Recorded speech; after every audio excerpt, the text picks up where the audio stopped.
The chains were not made of steel. They were made of laws, and they were unbreakable. The Hall of Unification on Krillo's Prime was an exercise in civilized oppression. The ceiling was a kilometer-high vault of polished, obsidian-black stone, held aloft by pillars so vast they seemed to be the bones of forgotten gods. The air was cold, smelling of metallic ozone and the faint, sweet, sickly scent of Xylo's incense, a perfume designed to calm the nerves of lesser species. In the center of this cavernous space, illuminated by the cold, blue light of a holographic star map, was the Terran delegation. They were a small, pathetic island of black-uniformed humanity in a sea of victorious aliens. Among them, seated at a simple, unadorned plasteel table, was Diplomat Elias Thorne. Elias was a man made of gray. His hair was gray, his suit was a rumpled, diplomatic gray, and his skin had the pale, sickly gray of a man who had spent the last decade in recycled air and sleepless, hopeless negotiations. His hands, resting on the table, trembled. It was a slight, almost imperceptible vibration, the only sign of the tectonic pressure building beneath his calm, defeated exterior. Across from him, on a raised, throne-like dais, sat High Lord Vorlag of the Krill hegemony. Vorlag was everything Elias was not. He was massive, his 8-foot-tall frame encased in iridescent, chitinous armor that shifted from bronze to purple. His species was an ancient, reptilian insectoid mix, evolved from apex predators in the acidic swamps of their homeworld. His 4 arms were crossed, and his multifaceted eyes, black and merciless, regarded the human delegation with a satisfaction so profound it was almost serene. His mandibles clicked softly, the Krill equivalent of a self-satisfied chuckle. "You have read the terms, Diplomat Thorne," Vorlag's voice boomed. It was not a question. The sound was a deep, resonant growl perfectly translated by the silver, floating spheres that hovered near his head. "The Concordat of civilized species has found the Terran mandate to be in breach of 1,412 statutes of engagement. You are, by the very laws you agreed to, a failed state. Your appeal has been denied. Your fleet is forfeit. Your colonies are under new management." The treaty war was over. It had been a 10-year slaughter by 1,000 paper cuts. Humanity, new to the galactic Concordat, had been eager to prove their maturity. They had signed every treaty, every non-aggression pact, every Byzantine rule of engagement that the elder species, led by the Krill, had put before them. And the Krill had used those rules to dismantle them. When the Krill-backed pirates of the X-Jack Collective had blockaded the human agri-colony of New Harvest, the Terran fleet was forbidden from engaging, as the X-Jack were a non-signatory species, and opening fire would be an act of unsanctioned escalation under Statute 44 Delta. Thorne had been forced to order the fleet to stand down. 3 million colonists starved. When the Krill deployed economic-sanctioned fleets, they used a loophole in the Trade Parity Act to legally seize human freighters, bleeding Earth's economy dry. When the human fleet was allowed to fight, they were forced to use Concordat-approved weaponry. Low-yield kinetic slugs, single-fire energy lances, shields capped at 30% of their actual capacity. The Krill, meanwhile, had legally classified their plasma throwers as mining equipment and their phase disruptors as navigational tools. It had been a war of lawyers, with the Krill holding all the precedents, and now it was over. Standing behind Elias Thorne, his hands bound not by chains but by the glowing, blue-white rings of energy cuffs, was General Aris Kincaid. Kincaid was the opposite of Thorne. He was a mountain of a man, his black military uniform stretched over a frame that screamed predator. His face was a mask of cold, controlled fury, a fresh scar, courtesy of a Krill plasma burn running from his temple to his jaw. His eyes were fixed on the back of Elias Thorne's head, and the hate radiating from him was almost as cold as the hall itself. Kincaid still remembered the final battle at the Epsilon Gate. His flagship, the TCS Endurance, was a Void-class dreadnought, a ship capable of shattering moons. But it had sat, engines cold, weapons shackled, as the Krill fleet legally dismantled his escort cruisers. And the order to stand down, the order that had broken his fleet and his heart, had come from the trembling, gray man now sitting before him. "You negotiated this, Thorne?" Kincaid had whispered to him in the transport, his voice a low, dangerous growl. "You negotiated our extinction." Elias hadn't answered then, and he didn't look back now. He was staring at the Treaty of Sublimation on the datapad before him. It was not a treaty. It was an execution order for a species. "The Terran Mandate fleet is to be disassembled and repurposed for hegemony use," Vorlag read, his voice dripping with pleasure. All Terran colonies are to be placed under Krill Protectorate governors. All Terran children under the age of 10 standard years are to be relocated to hegemony re-education facilities to cleanse them of their inherent chaotic and aggressive tendencies. That was it. That was the extinction clause, not a bomb, but a classroom. They were going to breed humanity out of existence. The chittering of the Krill audience in the high galleries grew louder. They were savoring this, the final tamming of the loud, emotional, unpredictable apes from the Sol system. You have what you wanted, High Lord, Elias said. His voice was a dry rasp barely audible in the vast hall. He looked at the final page. A flashing icon waited for his biometric imprint. It is not what I wanted, Diplomat, Vorlag said, leaning forward. It is what the law demands. You lost. We won. By the rules you ratified. The Concordat values order. You are disorder. Sign it, end this. With the last shred of dignity your species can't muster. Elias Thorne's trembling hand hovered over the pad. He was sweating. He could feel Kincaid's gaze burning a hole in his back. He could hear the screams of New Harvest. He saw the faces of the children who would be taken. His other hand, hidden beneath the table, was clutching something. A small, dark data slate. It was an ancient piece of tech, dead and cold, a relic from a bygone era. It was his burden, the diplomat's final contingency. A protocol so secret, so unthinkable that it had never been used. It was a relic from before the Concordat, from a time when humanity was not civilized, a time when they were just predators. Sign it, Vorlag hissed, his patience wearing thin. He won't sign, Kincaid suddenly spat. His voice was like gravel. He's a coward, but he's not a traitor. He'll just keep talking. He'll keep negotiating until you kill us all anyway. Vorlag's head snapped to Kincaid. He regarded the general with amusement. The general, the great warrior, defeated by ink and policy. Tell me, General, does it hurt to have your claws pulled by a gray man in a rumpled suit? Kincaid lunged, his cuffs flaring bright blue as they held him. He strained against them, his muscles bulging, a roar of pure, impotent rage tearing from his throat. Silence, the animal, Vorlag commanded. 2 Krill sentinels clad in the same bronze armor slammed their shock pikes into Kincaid's back. The general arched a gasp of agony and collapsed to his knees, trembling, but his eyes still blazing with hate. That is your species, Diplomat, Vorlag hissed, turning back to Thorne. All noise, all rage, no control. You are a failed experiment. Now sign, or I will have your general's head brought to you on a platter. And I will make your delegation watch as I sign it for you with his blood. The hall was silent. The chittering stopped. The only sound was Kincaid's labored breathing. Elias Thorne looked at Kincaid, at the floor, at the smiling, monstrous face of Vorlag. His hand stopped shaking. The tremor was gone. His entire body became preternaturally still. He looked at the datapad, at the flashing icon. Then he looked up at Vorlag. No. The word was quiet, but it hit the vast hall with the force of a cannon. It was not a plea. It was not a negotiation. It was a statement. Vorlag's smile faltered. His mandibles clicked, this time in confusion. What did you say? I said, no, Elias repeated. He slowly rose to his feet. He was just a gray, tired man, but he suddenly seemed to cast a shadow that eclipsed the throne. We followed your rules, High Lord. We honored your treaties. We fought your civilized war, and you used that civility to murder our people. You are in no position to speak. Vorlag roared, rising from his throne, his 4 arms unfurling. Guards, seize him.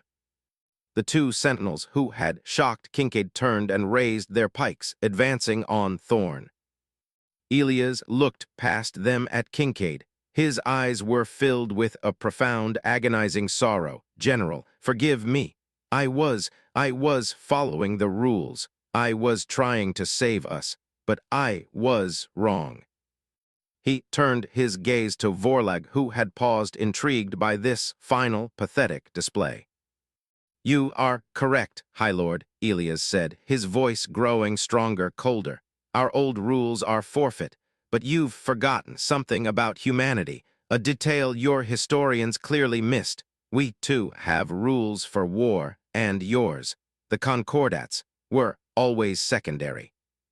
The sentinels were 5 feet away. Elias lifted his left hand, the one holding the dead data slate. His right hand was still on the treaty pad. He leaned in to the table's mic as if to whisper, and his voice, now like shards of broadcast through the entire hall. You have defined this treaty, the seizure of our children, as an act of cultural extinction. I, as acting diplomat plenipotentiary of the Terran Mandate, formally accept that definition." Vorlag's narrowed. "Your acceptance is irrelevant."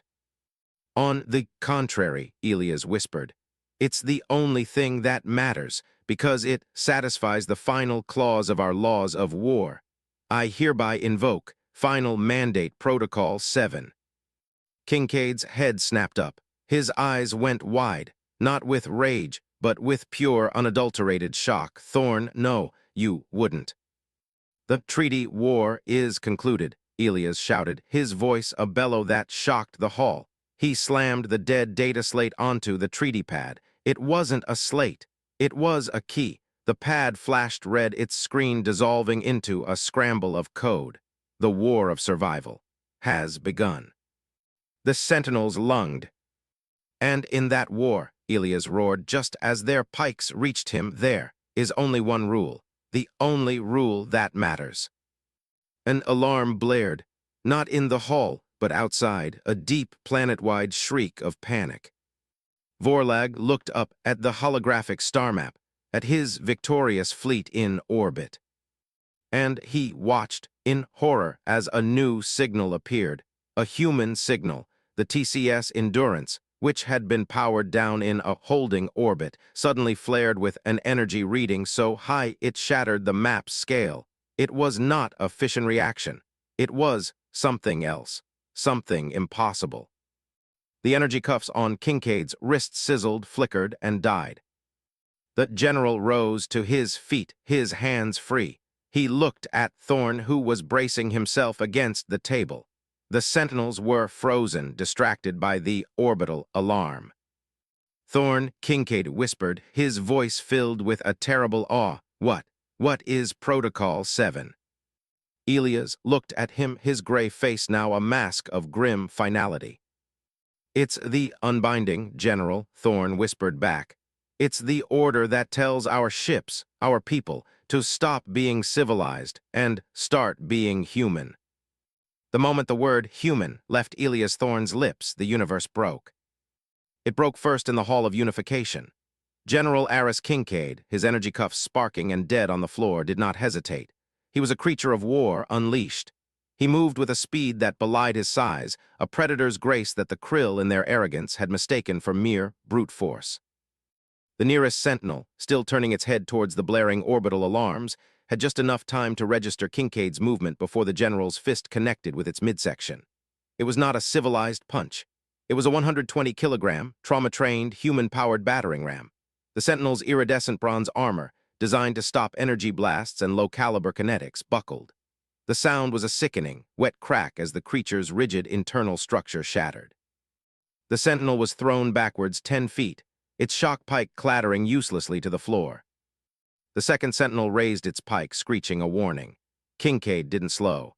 He scooped up the fallen pike in one fluid motion, the weapon's trigger mechanism unfamiliar, but its pointy end universal. He didn't try to fire it. He used it as a spear, ramming the butt end into the second sentinel's throat, crushing its vocalizer. As the creature gurgled, Kincaid spun, using the sentinel's own body as a shield as the other guards in the hall opened fire with their sidearms. Blue iron bolts splashed harmlessly against the bronze armor of the flailing Krill. Kincaid was already moving, hauling Elia's Thorn over the table. "My delegation," Thorn gasped. "They're soldiers in suits, Diplomat," Kincaid roared, his voice a battle cry. And he was right. The other 6 members of the human delegation had already overturned the plasteel table, their own cuffs dead. They were Marines. Humanity didn't send real diplomats to a surrender. They sent witnesses, and they were participants. "Treason, slag them," Vorlag bellowed from his dais, his 4 arms gesturing wildly. He was furious. This was not order, this was chaos. But the real chaos was in orbit. On the bridge of the TCS, Endurance Captain Ryla Davin had been staring at her console, her stomach in knots, awaiting the final code to surrender her ship. She was 28 years old. She had never known a time when humanity wasn't at war, or at least this slow-bleeding excuse for one. Her entire career had been defined by Concordat inspectors, locked weapon systems, and retreat orders. Then the pulse from Thorn's key had hit. It wasn't a command. It was a virus, a Terran mandate backdoor that had lain dormant in their systems for 50 years. Her console previously, a sea of red locked icons and Concordat restrictions, flashed green. Final mandate, Protocol 7 enacted, Terran sovereignty, INVOKD. ROSHACKLES, Void, Concordat Oversight, PURGED, Primary, SYSTMS, Unbound. Singularity CURES, Online, Phase Shift DRIVES, Online, Graviton Lance ARRAYS, Online, Helios A Battle Core, Online. A new voice filled the bridge. It was not the polite, emasculated ship's VI.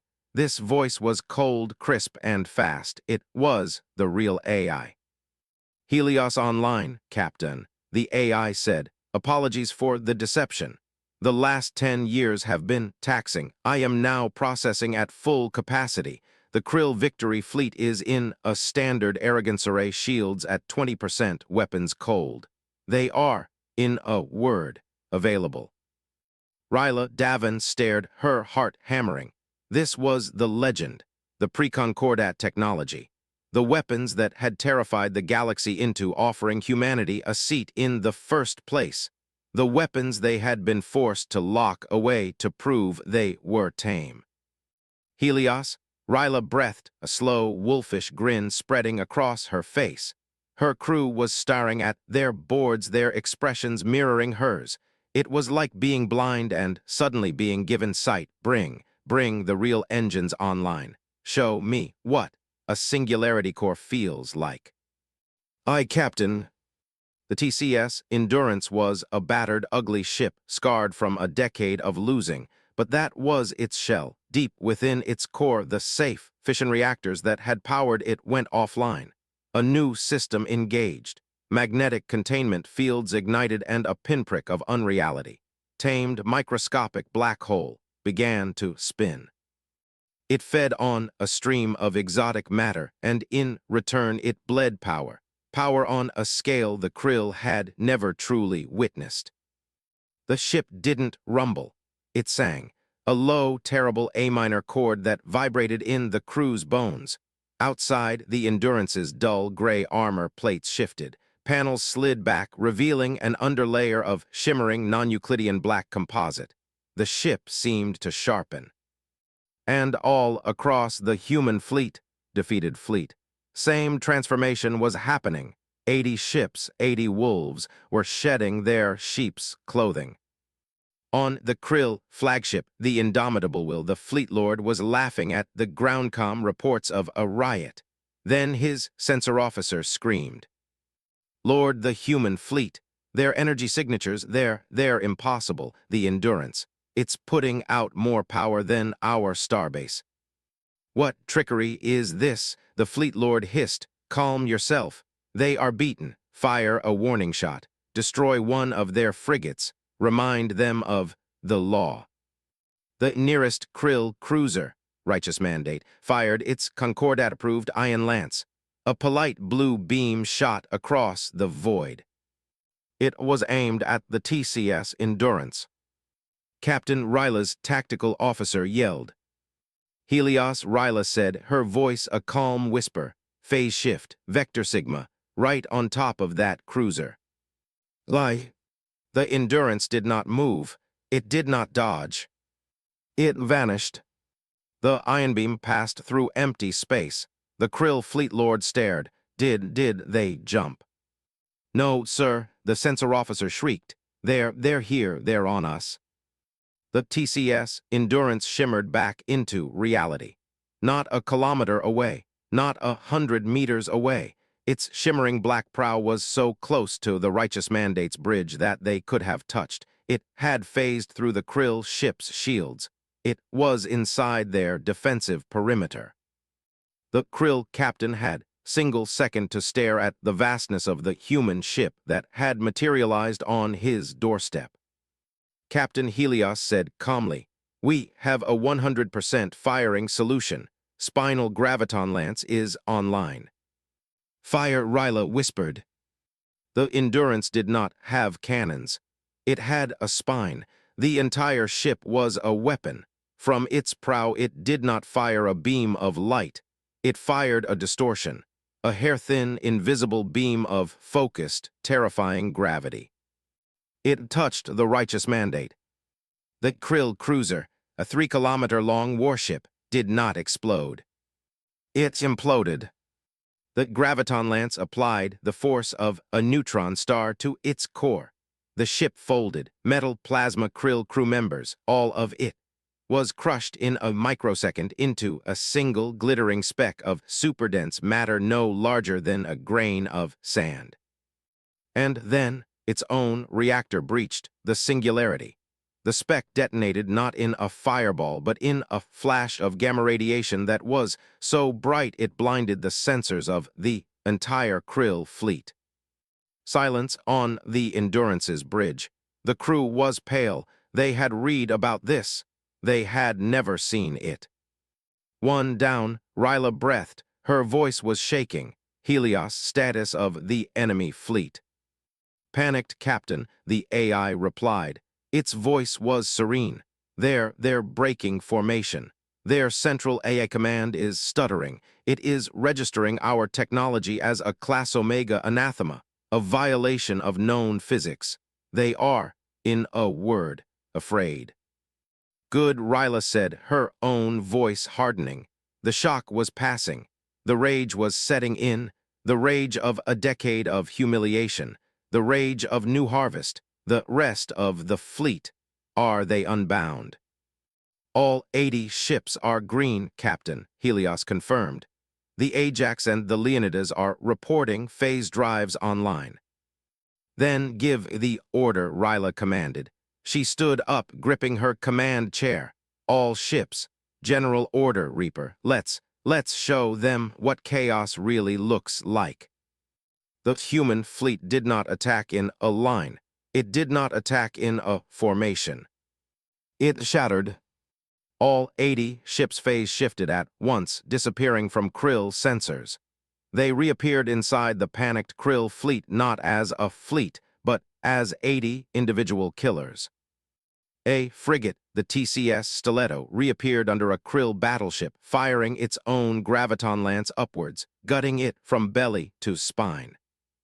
A squadron of destroyers, the Mad Dogs, reappeared in the middle of a Krill fighter screen and detonated their newly unbound shock pulse warheads, sending out an imp wave that fried every fighter in a 1,000-kilometer radius. It was a massacre. The Krill were trying to fight a battle of chess. Humanity had just knocked over the table and lit the board on fire. Back in the Hall of Unification, High Lord Vorlag was watching this on the main view screen. His mandibles were gaping. His iridescent armor seemed to have gone a dull, sickly gray. He was watching his entire victorious fleet, the pride of the hegemony, being dismantled, annihilated, erased. This is illegal. He screamed, his voice a high-pitched shriek. He turned to Thorn, who was now in the center of a furious close-quarters firefight, sheltering behind the overturned table with Kincaid. "You human," Vorlag bellowed, pointing a four-clawed hand. This is a war crime. The Concordat WILL scour you for this." Elias Thorn peered over the table. A blue iron bolt seared the air where his head had been. Kincaid pulled him down. "He's right, Thorn," Kincaid yelled over the din of battle. He had a captured Krill rifle and was firing it with brutal precision. You just declared war on the entire galaxy."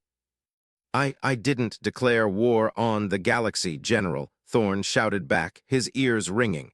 He was terrified, but he was also alive, more alive than he had been in 10 years. I just reminded them that we are a part of it." He looked at Vorlag, who was now backing away, his personal guard forming a wall around him. The High Lord was staring at the orbital display in pure, mind-broken horror. His fleet was gone. In less than 5 minutes it had been reduced to atoms. You cheated," Vorlag whispered, his voice full of a childlike disbelief. You broke the rules." Elias Thorn watched as Kincaid slammed a fresh power cell into his rifle. The general was smiling. Terrible, bloody grin. "He's right, Diplomat," Kincaid grinned, sighting down the rifle. We did cheat. It's glorious." "It's not cheating, General," Thorn said, his hands no longer shaking. He was calm. "It's just a different rule book, and ours has only 1 page." Vorlag met Thorn's gaze across the burning hall. He saw no fear, no regret, just the cold, hard certainty of an animal that had finally decided it would no longer be caged. The High Lord was terrified. But then his terror was replaced by a new, slow, vicious smile. A smile that chilled Thorn to the bone. "You are fools," Vorlag hissed, his confidence suddenly returning. "You are children. You think that was my fleet." He tapped a control on his arm guard. The holographic map shifted. The wreckage of his fleet faded. A new signal appeared. A massive one. A fleet 10 times the size of the one they had just destroyed. It was sitting on the edge of the system, cloaked, waiting. "That was my ceremonial guard, human," Vorlag hissed, his voice dripping with pure venom. This is the Purifier Armada, the real hegemony navy, the one we built while the Concordat wasn't looking. And you have just broken the law. You have given me the only excuse I ever needed to use it. You haven't won your survival, Diplomat. You have just guaranteed your species' extinction."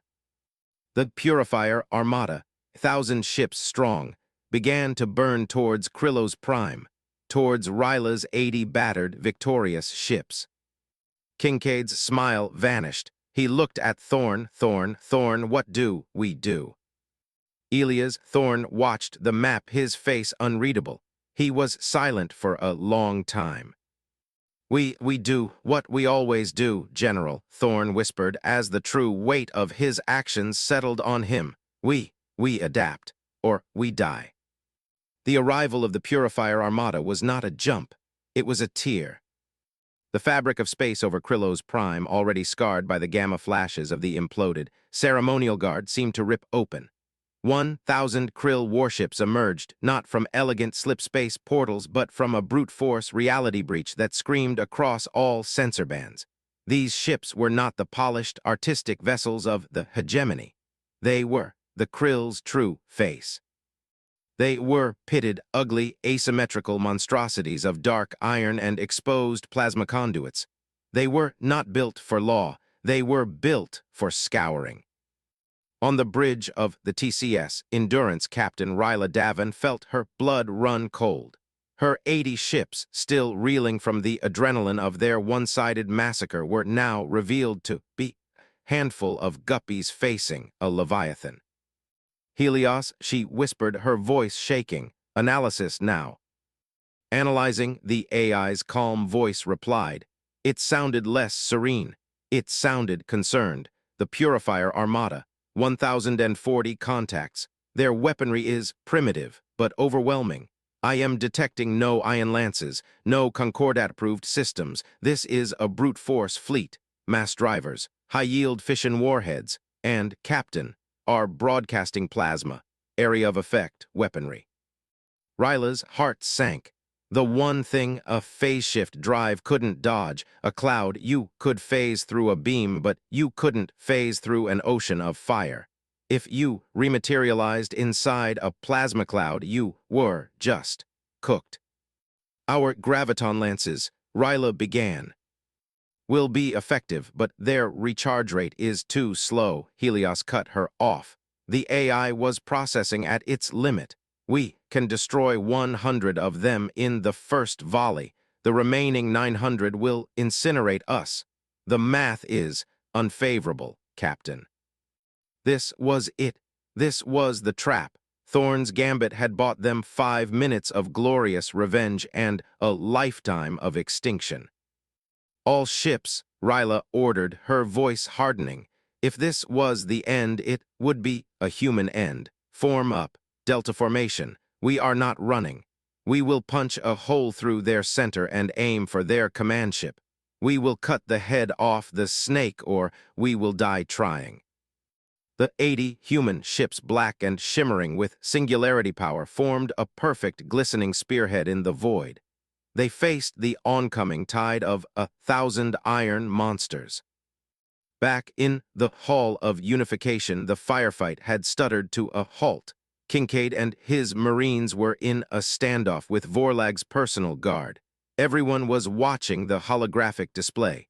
Everyone was watching the final act. You see, Vorlag hissed, his voice once again a smug purr. He was preening his 4 arms, gesturing to the map. This is inevitability. This is strength. Your clever little tricks, your phase drives and your gravity weapons. They are toys. They are the weapons of an assassin. But this armada, this is the weapon of a god, and we are about to pass judgment. He turned his black, multifaceted eyes on Thorn. He was savoring this moment, the crushing of this final, illogical hope. I am going to let you live, Diplomat, Vorlag whispered, a new cruel kindness in his voice. You and your general, you will be my guests. You will watch as the Purifier Armada incinerates your fleet. Then will watch as it jumps to your homeworld. And you will watch as it cracks your planet's mantle. Kincaid raised his rifle to shoot Vorlag, but Thorn put a hand on his arm. No, General, Thorn whispered. His voice was calm, deathly calm. He was staring at the map, not in terror, but with a strange, intense focus. He looked disappointed. Disappointed, human, Vorlag scoffed, noticing the look. That your extinction will be so uncivilized. No, Thorn said, his voice empty. I'm disappointed, because I thought you were smarter than this. I thought you were a politician, a schemer. I am a conqueror, Vorlag roared. You're an idiot, Thorn snapped, his voice suddenly like a whip. The gray, defeated man was gone. In his place was a judge. You had us. You won. You had us bound by your laws. You could have taken our children, strangled our culture, and won without firing another shot. The Concordat would have let you. They would have thanked you for it. Thorn stepped out from behind the table. The Krill guards tensed, but Vorlag held up a hand, intrigued. But you couldn't help it, could you? Thorn walked slowly towards the dais. Your ego, your predator instinct. You had to brag. You had to show us the knife before you stuck it in. You had to tell me you were going to destroy our culture. And in doing so, you gave me the key. You satisfied the clause for Protocol 7. It matters not, Vorlag hissed. Your Protocol 7 is nothing against my armada. You are still not listening, Thorn said, his voice now filled with a cold, profound pity. You think Protocol 7 was the plan, you think that was my gambit, you think I would bet my species' survival on a single fleet action. A new dread began to dawn on Vorlag's face. The human he wasn't afraid, he was angry, no, not angry, he was resolved. General Kincaid, Thorn called over his shoulder, his eyes never leaving Vorlag's. The reason I was so willing to shackle your fleet, the reason I argued against violence for 10 years wasn't because I was afraid of losing. Kincaid lowered his rifle confused. Then why? Thorn looked at his general. I was afraid of winning because I know how we win. I know what Protocol 7 truly is. It's the unbinding, Kincaid said. No, Thorn whispered. The unbinding is just the symptom. Protocol 7 isn't a fleet command. It's a philosophical declaration. It's a statement that says the rules of civilized war no longer apply, and that applies to more than just our ships. Vorlag was lost. What are you babbling about? Thorn turned back to him. I'm babbling about your armada, that brute force fleet, the one you kept hidden from the Concordat. It's magnificent, primitive, brutal, and like all things you build, it's networked. It's slaved to a central logic, a Krill battle AI, an AI that is, right now, connected to this very room, to this very console. So that you can give the final order and watch us burn. Vorlag's face froze, his mandibles snapped shut. Thorn was right. And I'm afraid, Thorn continued, his voice a deadly monotone, that I have one last diplomatic message to send to that AI, a clarification of our new rules of engagement. You can't, Vorlag screeched, lunging for his console to cut the link. Guards kill HIM. But Thorn was already at the broadcast mic, the one Vorlag had intended to use to force his surrender. Thorn slammed his hand onto the activator, his voice now broadcasting not just to the hall but to every Krill ship in the Armada. He didn't shout a command. He didn't scream a threat. He just spoke one sentence, one idea, a concept so alien to the Krill logic engine that it was in itself a virus. To the Krill command logic, we are human. We define victory not by our survival, but by your annihilation. We will accept our own destruction if it guarantees yours. There is no cost we will not pay. There is no sacrifice we will not make. We are zero-sum. Calculate that. Kincaid watched as Vorlag froze, his hand hovering over his console. The High Lord turned slowly to Thorn, a new dawning philosophical horror on his face.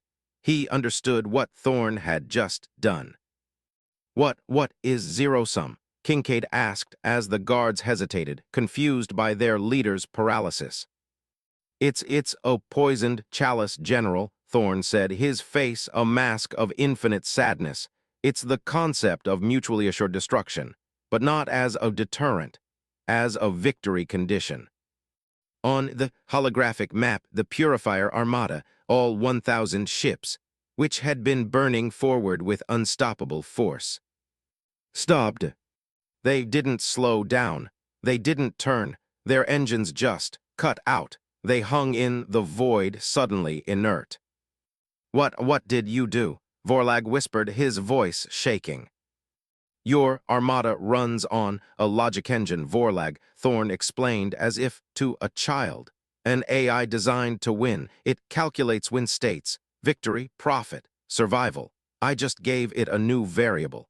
An enemy that finds victory in mutual annihilation.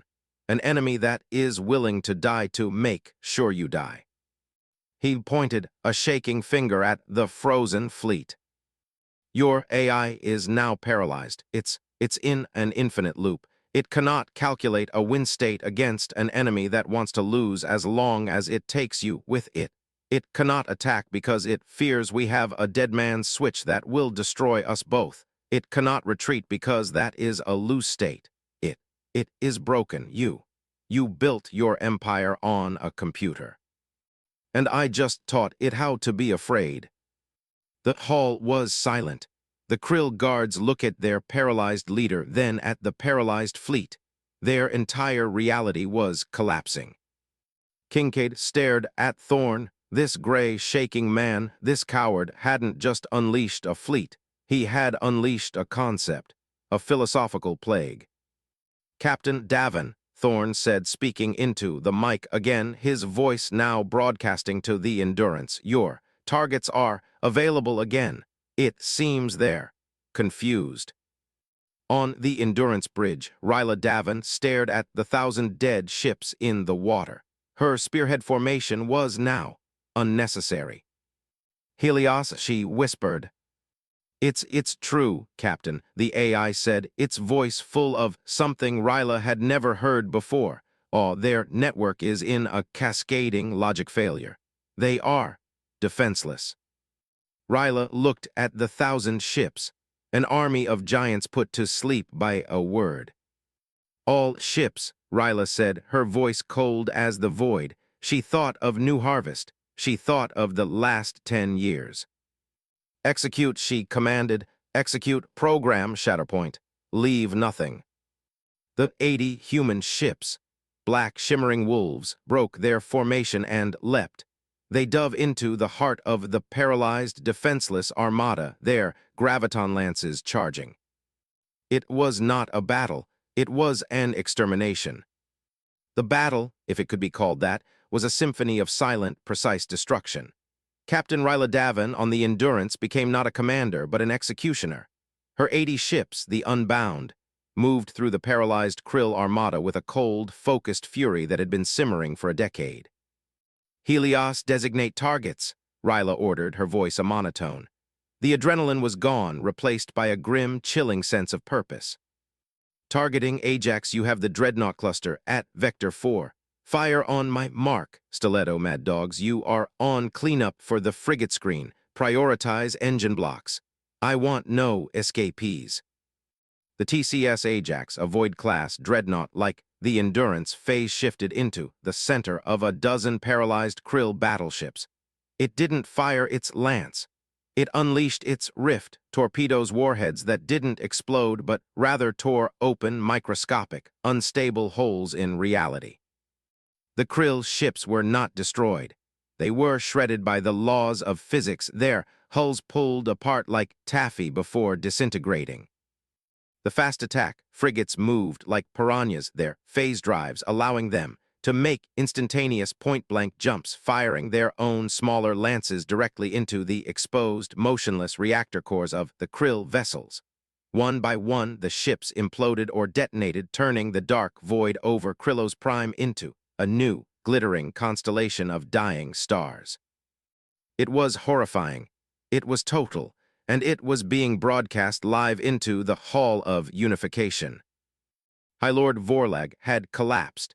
He was on his knees, his forearms limp, his mandibles clicking in a spasm of grief. His armada, his gods, his perfect hidden weapon, was being disassembled like a child's toy.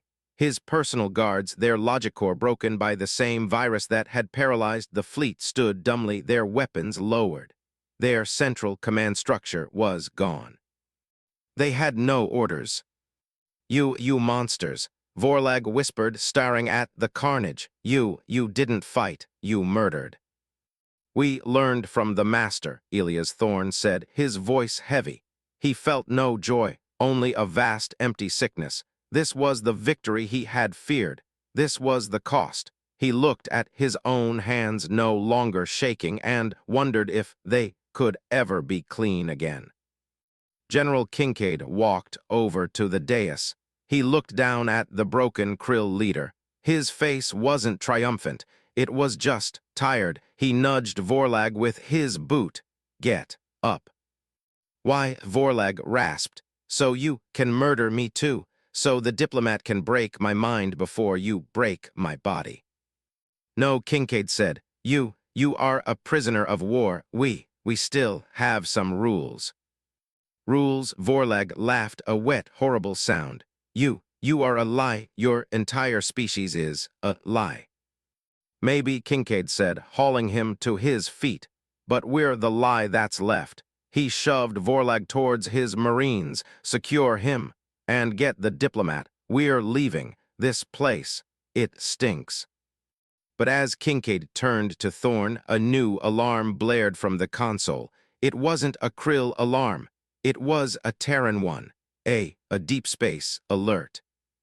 Ryla, Captain Davin, to Diplomat Thorn. Her voice yelled over the comm, frantic. Sir, the fleet is gone, the purifiers are, their wreckage, but Helios is picking up a new contact.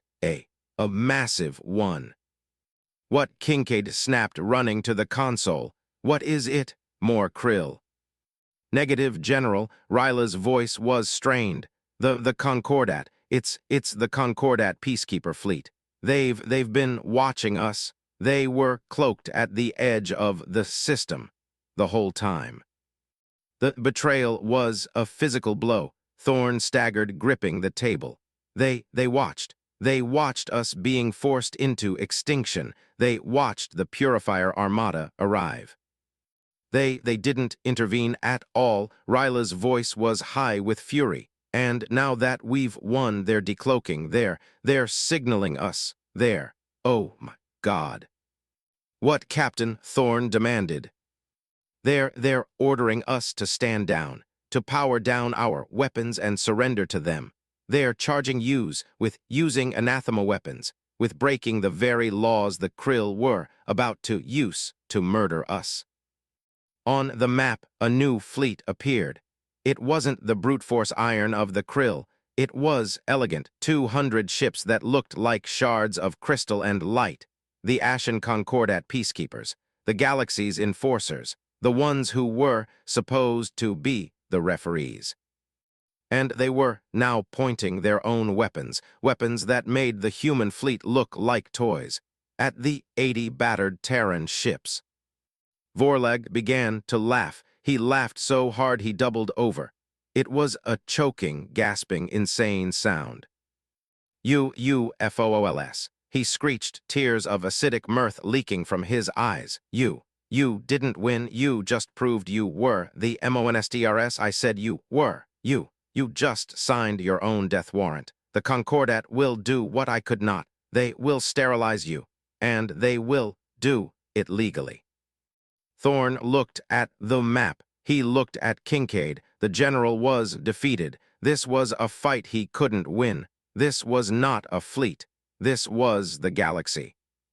Thorn, Kincaid said, his voice a hollow echo. What do we do? Ryla's fleet. They're out of torpedoes. Their lances are running on fumes. We spent everything on the Krill. This was the true near defeat. Not the Purifier Armada, but the judgment that came after. They had won the battle only to lose the war to the bystanders. Thorn, Kincaid repeated, grabbing the diplomat's shoulders. Tell me you have another rule. Tell me you have another trick. Elias, Thorn looked at the laughing, broken form of Vorlag. He looked at the arrogant, crystalline ships of the Concordat on the screen. He looked at Kincaid's desperate, pleading eyes. The diplomat had been the unbinder. He had been the philosopher king, the logic bomber. He had played all his cards. He had nothing left. His gambit had failed. He had saved them from the Krill only to deliver them to the Concordat. I'm sorry, Eris, Thorn whispered, his voice finally breaking. The gray man was back, the weight of it all crushing him. I don't have another rule. Vorlag's laughter echoed in the hall. Kincaid's face went slack with despair. But then Thorn's eyes drifted from Kincaid to the dead Krill sentinels on the floor, to the broken, logic-locked guards, to Vorlag, who was a slave to his own ego, to the Concordat, who were slaves to their own laws. A new thought ignited in his mind, a new realization, not a protocol, not a weapon, but a truth. Wait, Thorn whispered, his eyes widening. He looked at Kincaid. General, you were bound by my orders. The Krill were bound by their logic. The Concordat is bound by law. What are you saying, Elias? Kincaid asked, his patience gone. They're all caged, Aris, Thorne said, his voice rising with a new, wild energy. He grabbed Kincaid's uniform. Don't you see? Protocol 7 wasn't the weapon. The zero-sum virus wasn't the weapon we are. We are the weapon. I don't understand. They are all bound to something. Thorne yelled, a frantic smile spreading on his face. He looked like a madman. They're predictable. The Concordat is about to charge us with using anathema weapons, right? They are going to order us to surrender our ships, right? Yes, and we can't fight them. We don't have to fight them. Thorne laughed, the sound bordering on hysteria. He ran to the console. Captain Davin, he roared into the mic. Do you still have a graviton lance with a charge? The Endurance, yes, one charge left, but sir, we can't destroy a Peacekeeper flagship. That would be. Don't aim it at them, Thorne cried, his eyes glued to the map. He was looking at the wreckage of the indomitable Will Vorlag's ceremonial flagship. The one Ryla had imploded first. Captain, Thorne said, his voice dropping to a conspiratorial whisper. Remember what I told the Krill AI, the only rule that matters, that we are zero-sum, that we are willing to die to take our enemy with us. Oh yes. It wasn't just a virus, Captain, Thorne whispered, a terrible, beautiful light in his eyes. It was a confession, and now we are going to prove it. He pointed at the wreckage of the Krill flagship, the tiny superdense speck of matter that its lance had created, a singularity. Captain, fire your last lance at that speck. Ryla gasped, Sir, I don't, Helios, what would that do? Captain, the AI's voice replied instantly, and this time it sounded afraid, hitting a graviton-induced singularity with another graviton lance. Would destabilize it. It would create a runaway cascade, it would. Captain, it would unmake this entire solar system. It's a genocide switch. Exactly, Thorne roared in triumph. He grabbed the mic. Concordat Peacekeeper Fleet. This is Diplomat Elias Thorne of the Terran Mandate. You have ordered us to surrender our weapons. We humbly decline. Terran vessel. A new voice boomed over the calm, ancient, cold, and powerful. The Concordat Admiral. You are in violation of the Anathema Accords.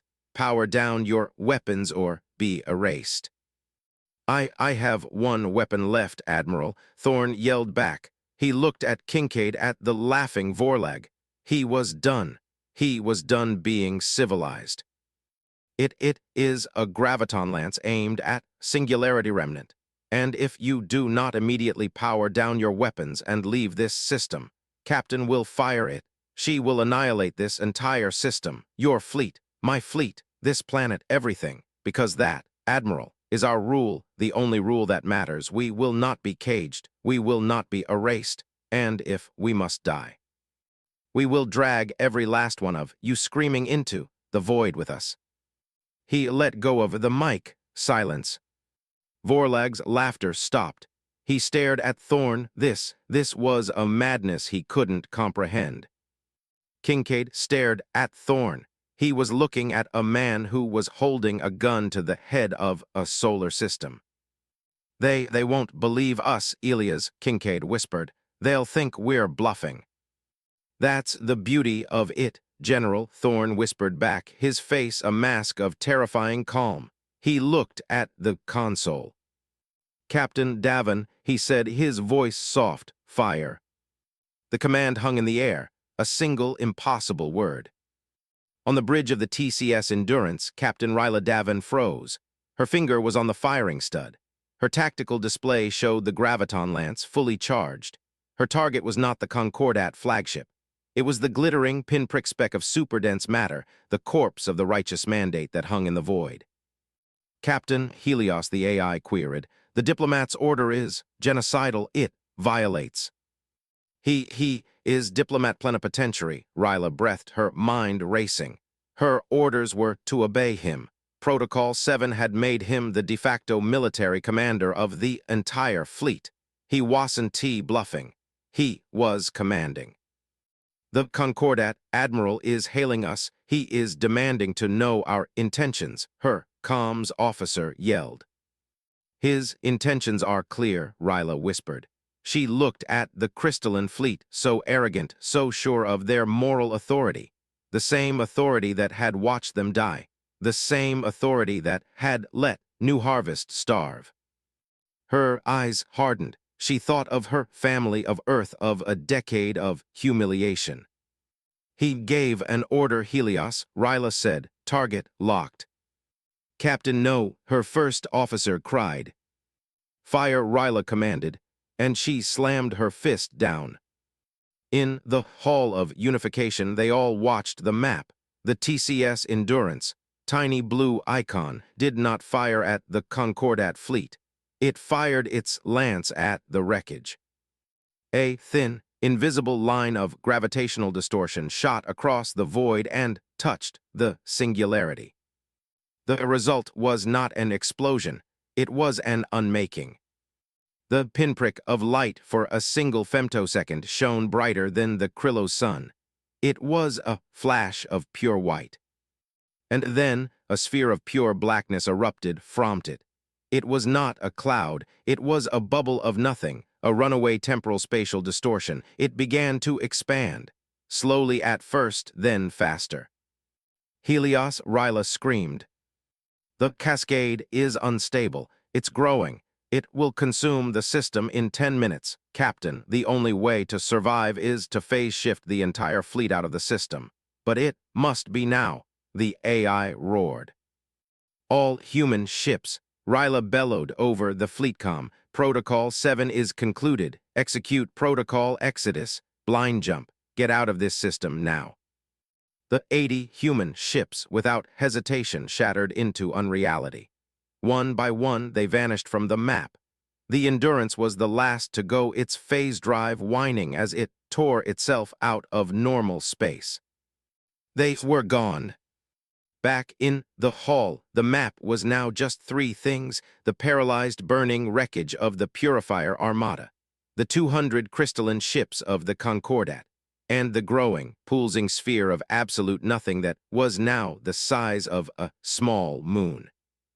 On the bridge of the Concordat flagship, the Arbitrator's Truth, the Ashen Admiral, being of pure ancient energy in a containment suit, stared at the abyss that had been born. They did it, the Admiral whispered. His voice was a collection of wind chimes sounding in terror. They actually did it. They killed a star system. The Concordat fleet was powerful. They were not fast. Their drives were safe, stable, and slow. They couldn't outrun it. All ships, the Admiral screamed in pure, unadulterated panic. Emergency jump to anywhere, now. The elegant, crystalline ships began to frantically charge their slow drives even as the lip of the unreality bubble began to touch their outer screen. Some made it. Dozens did not. They were simply erased, touched by the bubble and gone. And in the Hall of Unification, the map was now just blackness. The satellites were gone. The fleets were gone. The sky outside the hall's great windows was no longer blue. It was black. The Kryllo sun was still there, but its light seemed to bend around a vast, growing shadow in the heavens. The ground began to shake.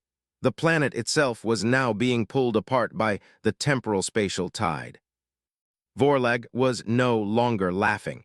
He was staring at Thorn, his mind utterly shattered. This was zero-sum. This was the proof. You madman, Vorlag whispered. You killed us. You killed yourself. You killed everyone. I told you, Vorlag, Thorn said, his voice heavy. He looked at Kincaid. The general was staring at the black sky, his face a mask of horror. The only rule that matters.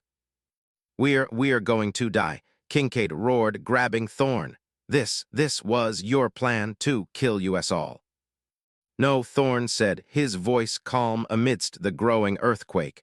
The great obsidian pillars were starting to groan. My plan was to save our species. Our fleet is gone, General. They have escaped.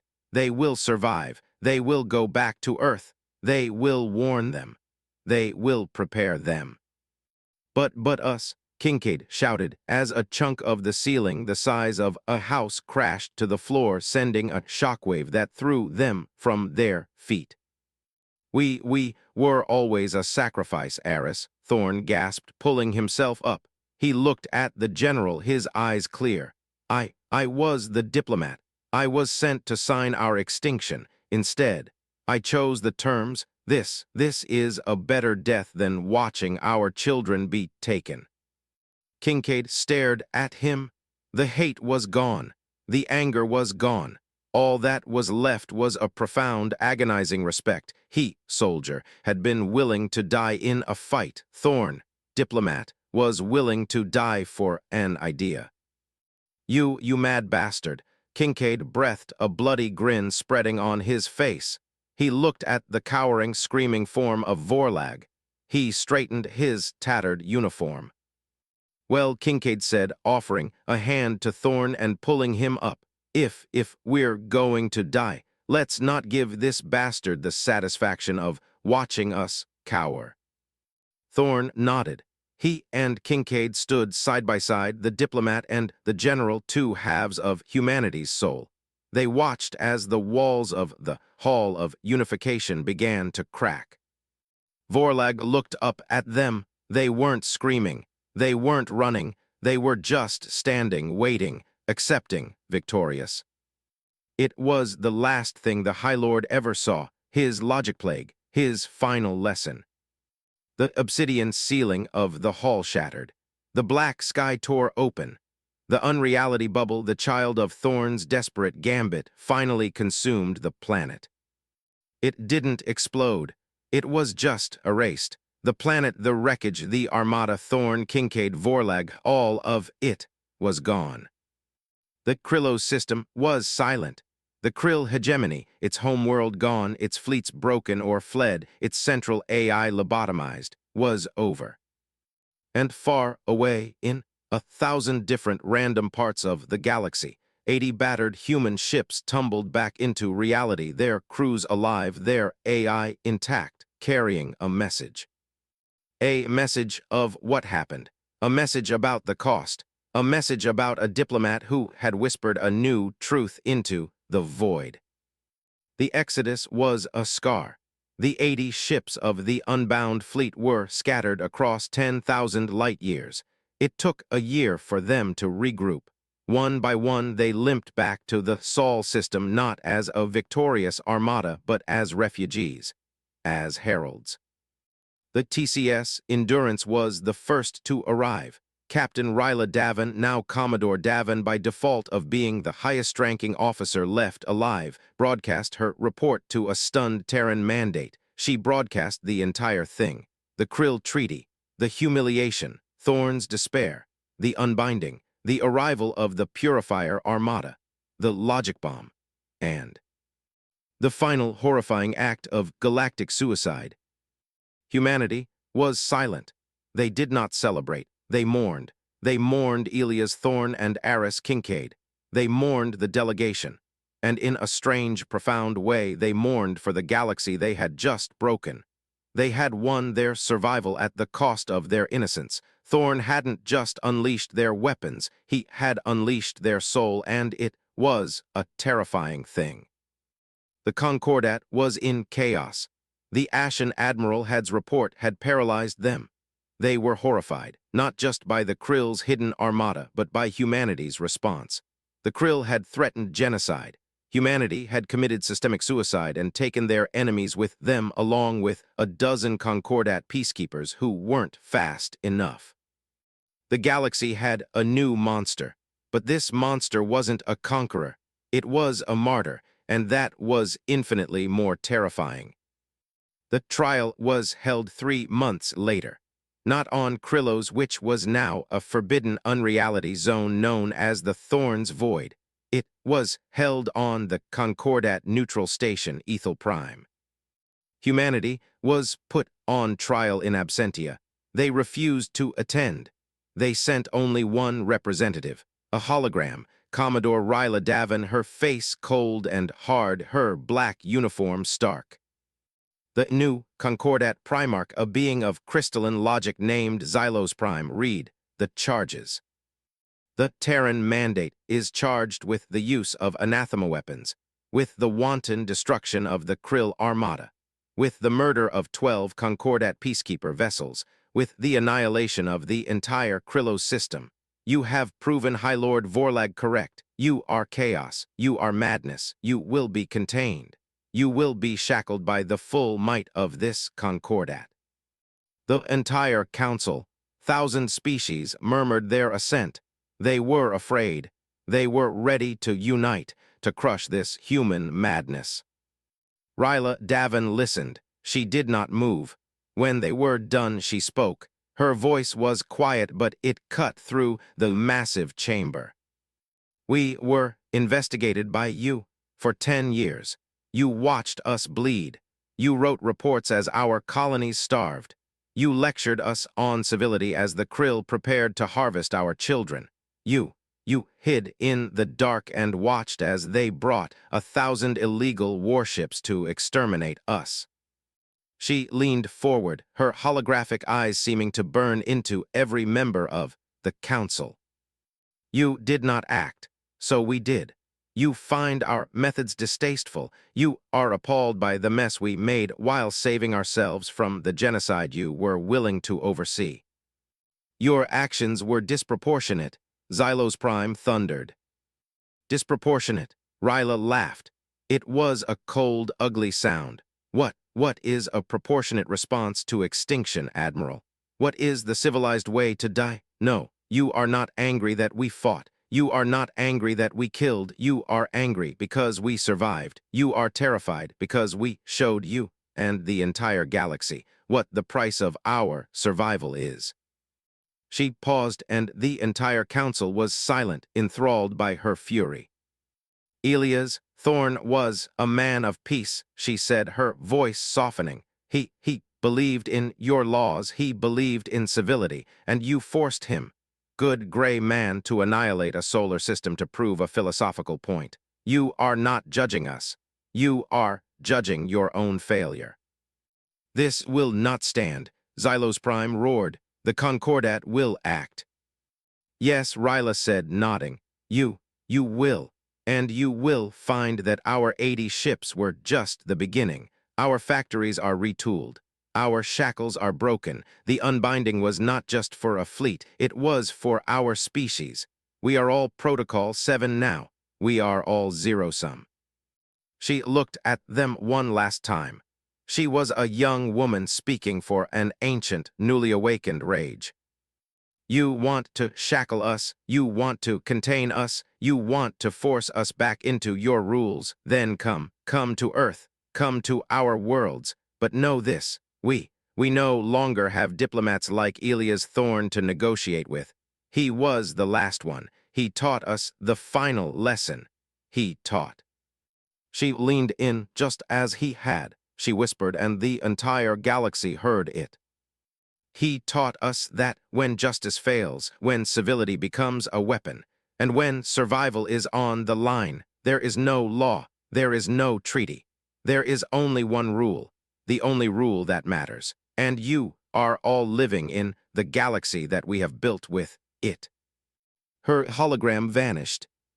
The Concordat Council was silent. They did not vote to attack. They did not vote to censure. They did nothing because they couldn't. How do you declare war on a species that has already proven beyond any doubt that they are willing to burn the entire galaxy down as long as you burn with them? You don't. You respect them. You fear them, and you leave them alone. Humanity was no longer a member of the Concordat. They were not an enemy. They were an idea, a philosophy, a warning. They were the terrible primal truth that civility was a choice, and that some species, when pushed, would always choose to be free. no matter the cost, and that was the only rule that ever truly mattered.